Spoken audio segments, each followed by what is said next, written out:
कटहल के सीज़न में आपने कटहल की सब्ज़ी तो बहुत बार बना ली, बट क्या आपने कभी कटहल के कोफ्ते ट्राई किए हैं? अगर नहीं किए ना तो एक बार ट्राई ज़रूर से करिएगा, घर वाले बार-बार आपसे बनवाएँगे। बाकी कोफ्ते के मुताबिक इसे बनाने का प्रोसेस भी डिफरेंट है और टेस्ट में भी बहुत डिफरेंट और बहुत टेस्टी है। तो एक बार ये वाली रेसिपी ट्राई करना, आप इसे रोटी, चावल, पराठे किसी के साथ भी सर्व कर सकते हो। सॉफ्ट-सॉफ्ट कोफ्ते के साथ इसकी ये लाजवाब ग्रेवी आपका दिल खुश कर देगी। तो चलिए शुरू करते हैं। तो कटहल की स्वादिष्ट रेसिपी को बनाने के लिए सबसे पहले मैंने यहाँ पे कटहल लिए हैं। अगर ताज़े कटहल मिले तो आप उन्हीं का इस्तेमाल करना, उससे ये रेसिपी और भी अच्छी लगेगी। खैर यहाँ पे मैंने 1 केजी कटहल लिया हुआ है। कटहल काटने में भी कई बार लोगों को प्रॉब्लम आती है, तो आपको कुछ बातों का ध्यान रखना है। आप सरसों के तेल का इस्तेमाल करिए। आप अपने हाथों में और जिस भी नाइफ़ से आप कट करने वाले हैं, उसमें आप अच्छे तरीके से तेल लगा लीजिए। नीचे आप कोई पेपर बिछा लीजिएगा, जिसमें कि जो भी हमारा वाइट मटेरियल निकलता है, जो दूध निकलता है, जो काफ़ी स्टिकी होता है, तो वो सारा उसमें गिरेगा, तो आपको साफ़ करने में ज़्यादा प्रॉब्लम नहीं होगी। और जिस भी चाकू का आप इस्तेमाल करें ना, वो ध्यान रखिएगा कि वो शार्प हो, ताकि आपको कट करने में कोई भी प्रॉब्लम ना हो। कटहल को कट करने वक्त ना एक गलती बिल्कुल भी मत करिएगा कि एक बार में सारा कटहल आपको नहीं छीलना है। आप उसे छोटे-छोटे टुकड़ों में कट कर लीजिए। इसके बाद जो ऊपर का छिलका है, उसे आप निकालिए, बहुत ही आसानी से निकल जाएगा और कटहल काफ़ी आसानी से कट हो जाएगा।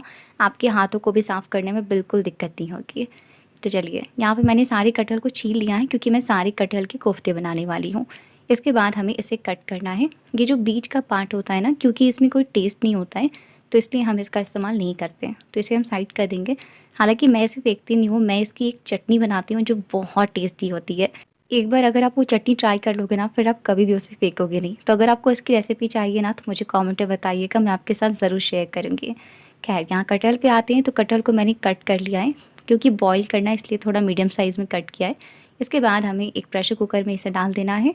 थोड़ा-सा पानी, नमक डालेंगे और इसे हमें मीडियम टू हाई फ्लेम पर तकरीबन 2 से 3 प्रेशर आने तक पकने देना है। इधर तब तक मैं बाकी काम कर लेते हैं। तो मैंने यहाँ पे 2 इंच अदरक का टुकड़ा, 8 से 10 लहसुन की कली ली है, 2 टमाटर लिया है और हरी मिर्च ली है। हरी मिर्च आप अपने टेस्ट के अकॉर्डिंग ले सकते हो, जैसा तीखा आप बनाना चाहते हो। इन सबको ग्राइंड करके इसका हमें एक पेस्ट बना लेना है और ये हमारी टोमेटो का पेस्ट तैयार है, जिसका इस्तेमाल हम सब्जी में करेंगे। उसे मैंने निकाल लिया और इधर मैंने यहाँ पे 2 प्याज लिए हुए थे, जिसे मैंने कट कर लिया और इसे भी मैंने पेस्ट बना लिया है। जब आप पेस्ट बना के डालते हो ना, तो आपकी ग्रेवी में टेस्ट भी काफ़ी अच्छा आता है और आपकी ग्रेवी भी काफ़ी बढ़िया गाढ़ी रहती है, तो अच्छी लगती है, टेस्ट काफ़ी बढ़िया आता है। तो दोनों पेस्ट तैयार हैं। तब तक मैं यहाँ पे जो कटहल था वो भी रेडी हो चुका था। मैंने इसका प्रेशर ख़त्म होने तक वेट किया और अब क्या करेंगे ना कि इसे हमें तुरंत छान देना है, ताकि इसका जो भी एक्स्ट्रा पानी है वो सारा निकल जाए, इसमें ज़्यादा मॉइस्चर ना हो। और इसे आप इतना ठंडा कर लीजिएगा कि आप उसे आसानी से छू सको, क्योंकि अगर ज़्यादा गर्म होगा ना, तो हाथों से करने में दिक्कत होगी। तो आप किसी कटोरी, ग्लास या फिर आप पोटैटो मैशर का इस्तेमाल कर सकते हो और उसकी मदद से आप कटहल को बिल्कुल अच्छे तरीके से मैश कर लीजिए। कटहल जब हल्के गर्म होंगे ना, तो ये काफ़ी आसानी से मैश हो जाते हैं। ध्यान रखिएगा, अगर थोड़ी-थोड़ी छोटी टुकड़े हैं तो कोई दिक्कत नहीं है, बट ज़्यादा बड़े टुकड़े ना हो, इस बात का ध्यान रखिएगा।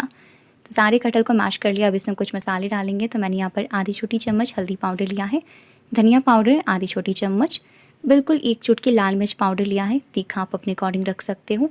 सब्जी मसाला लिया है आधी छोटी चम्मच, आधी छोटी चम्मच जीरा पाउडर और बिल्कुल ज़रा सा काली मिर्च का पाउडर ऐड करेंगे, नमक ऐड करेंगे और इसके बाद इसमें थोड़ी सी हरी धनिया की पत्ती ऐड करेंगे और प्याज ऐड करेंगे। छोटी साइज़ का एक प्याज था, जिसे मैंने छोटा-छोटा कट करके डाल दिया है। आप चाहो तो स्किप भी कर सकते हो। इसके बाद हमें इसमें डालना है बेसन बाइंडिंग के लिए। शुरुआत में मैंने इसमें 2 से 3 चम्मच बेसन डाले हैं, एक बार में ज़्यादा नहीं ऐड करेंगे और इसे मिक्स करेंगे। इसके बाद अगर ज़रूरत लगेगी, अगर मिश्रण गीला लगेगा तो और बेसन ऐड करेंगे। अगर आपके कटहल में ज़्यादा मॉइस्चर होगा तो वो बेसन ज़्यादा एब्ज़ॉर्ब कर लेगा, बट अगर मॉइस्चर कम होगा तो ज़्यादा बेसन नहीं लगेगा। ध्यान रखिएगा कि जिस वक्त आपके कटहल गर्म हो ना, उसी वक्त आप उसे छान दो, ताकि वो ज़्यादा पानी एब्ज़ॉर्ब ना करे, जिससे आपको कम बेसन डालना पड़े। क्योंकि कटहल के कोफ्ते हैं, अगर आप उसमें बेसन भर-भर के डाल दोगे तो कटहल का कोई टेस्ट ही नहीं आएगा, फिर आपके कोफ्ते अच्छे नहीं लगेंगे, इसलिए। तो मैंने पहले अच्छे से मिक्स किया। इसके बाद मुझे थोड़ा-सा गीला लग रहा था, तो मैंने 1 चम्मच और ऐड किया है। तो तकरीबन मैंने 4 चम्मच बेसन का इस्तेमाल किया है। अच्छी तरीके से मिक्स करेंगे और जब आप बाँध के चेक करो, इस तरीके से बंध रहा है, यानी कि आपका मिश्रण तैयार हो चुका है। तो अब फटाफट से हमें इनसे कोफ्ते बना कर के तैयार कर लिए हैं। कोफ्ते ना आप थोड़ी छोटे-छोटे बनाइएगा, क्योंकि जब वो ग्रेवी में जाएगा तो वो थोड़ा बड़ा हो जाता है, और अगर ज़्यादा बड़े रखोगे तो इससे प्रॉब्लम ये होती है ना कि वो अंदर से अच्छे तरीके से सिकेगा नहीं, तो कोफ्ते अच्छे नहीं लगेंगे, इसलिए ध्यान रखिएगा। तो अब आप इनसे गोल या लंबे जैसे भी पसंद करते हो, उस अकॉर्डिंग आप बना लीजिए कोफ्ते के बॉल्स। मैंने कुछ गोल बनाए हैं और बाकी मैंने लंबे बनाए हैं। तो इस तरीके से सारे कोफ्ते रेडी हैं। थोड़ा-सा मैंने ये कोफ्ता वाला मिश्रण बचा के रखा है, जिसका इस्तेमाल हम ग्रेवी में करेंगे। फ़िलहाल के लिए चलिए अब हम अपनी इन कोफ्तों को फ्राई करके तैयार करते हैं। अच्छा, आज मैं इन कोफ्तों को 2 तरीके से बनाने वाली हूँ। अक्सर जब भी कोफ्ते की बात आती है तो जो लोग ज़्यादा ऑयल खाना प्रेफ़र नहीं करते हैं, वो नहीं बनाते हैं, क्योंकि उनका कहना है कि कोफ्तों को फ्राई करना पड़ेगा, वो डीप फ्राई हो जाएगा तो वो हेल्दी नहीं रहेगा, बहुत ऑयल रहेगा। तो ये प्रॉब्लम अगर आपको है तो आप अप्पे पैन का इस्तेमाल कर सकते हो। कम तेल में आपके कोफ्ते बन जाएँगे। थोड़ा-थोड़ा आप 1-2 बूंद तेल डाल दीजिए। इसके बाद कोफ्ते को डाल कर के मीडियम फ्लेम पर आप इसे पकाइएगा, ताकि ये ऊपर अंदर दोनों तरफ से बढ़िया से सिके।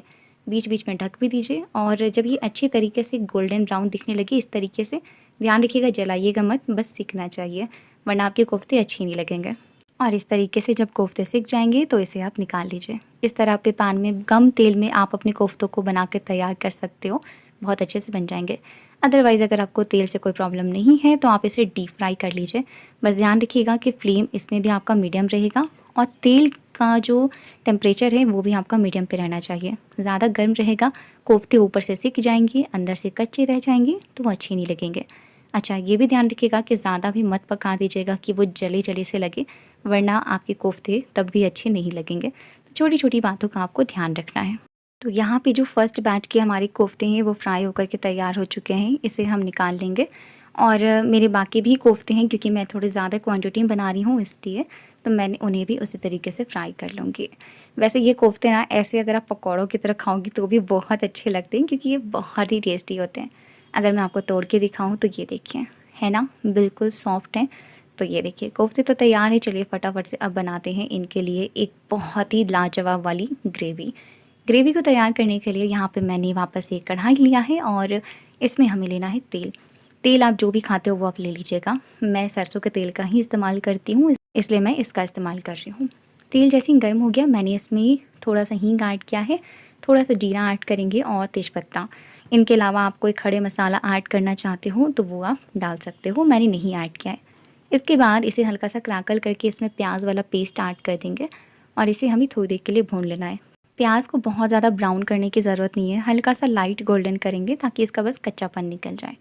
इसके बाद हमें इसमें टमाटर का पेस्ट ऐड कर देना है, जो हमने ग्राइंड करके तैयार रखा था, और इसे भी डाल करके 1 से 2 मिनट के लिए पकाएंगे, ताकि टमाटर भी अलग से थोड़ा-सा भुन जाए। इसके बाद हमें इसमें मसाले ऐड करने हैं। वैसे तो आप मसाले की क्वांटिटी अपने अकॉर्डिंग भी रख सकते हो, लेकिन थोड़ा-सा कम इस्तेमाल करना, क्योंकि हमने कोफ्ते में भी सारे मसाले डाले हैं, तो उस अकॉर्डिंग ही आप ग्रेवी में मसाले डालना। मसालों में मैंने वही बेसिक मसाले लिए हैं, धनिया पाउडर 1 छोटी चम्मच, आधी छोटी चम्मच हल्दी पाउडर लिया है, आधी छोटी चम्मच जीरा पाउडर, आधी छोटी चम्मच गरम मसाला, 1/4 छोटी चम्मच काली मिर्च का पाउडर, 1 चम्मच कश्मीरी लाल मिर्च पाउडर ली है। इससे तीखापन नहीं आएगा, बस रंग काफ़ी अच्छा आता है। इसके अलावा मैंने इसमें कसूरी मेथी ऐड की है, आधी छोटी चम्मच। नमक ऐड कर देंगे अपने टेस्ट के अकॉर्डिंग। ध्यान रखिएगा कि हमने कोफ्ते में भी नमक ऐड किया है, तो उस अकॉर्डिंग डालिएगा। और सारे मसालों को आपको लो फ्लेम पर बढ़िया से भुनना है।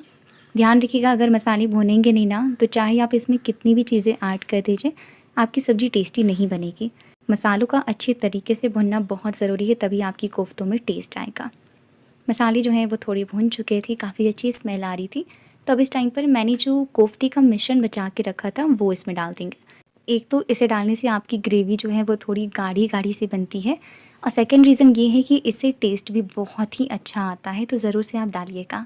इसके बाद उसे भी डाल के मिक्स करेंगे, पानी ऐड कर देंगे जैसी ग्रेवी आपको रखनी है उस अकॉर्डिंग, और ढक करके 2 से 3 मिनट के लिए लो फ्लेम पर पका लेंगे। जैसे ही आपकी ग्रेवी में बॉईल आने लगेगा, इस टाइम पर हमें इसमें कोफ्ते ऐड कर देने हैं। अच्छा, थोड़ा ध्यान रखिएगा, क्योंकि मैं शुरुआत में भी बता रही थी कि कोफ्ते अपने साइज़ में बड़े हो जाते हैं। इसका मतलब ये है कि वो ग्रेवी को एब्ज़ॉर्ब करेंगे, तो उस अकॉर्डिंग आप पानी थोड़ा ध्यान से ऐड करिएगा, ताकि आपकी ग्रेवी ज़्यादा ड्राई ना हो जाए। कोफ्तों को डाल करके ढक करके 2 से 3 मिनट के लिए वापस से मीडियम हीट पर पकने देंगे, और बस आपकी ये बहुत ही ज़्यादा स्वादिष्ट कटहल के कोफ्ते बन करके बिल्कुल तैयार हो चुके हैं। देख सकते हो ग्रेवी भी बिल्कुल परफेक्ट है।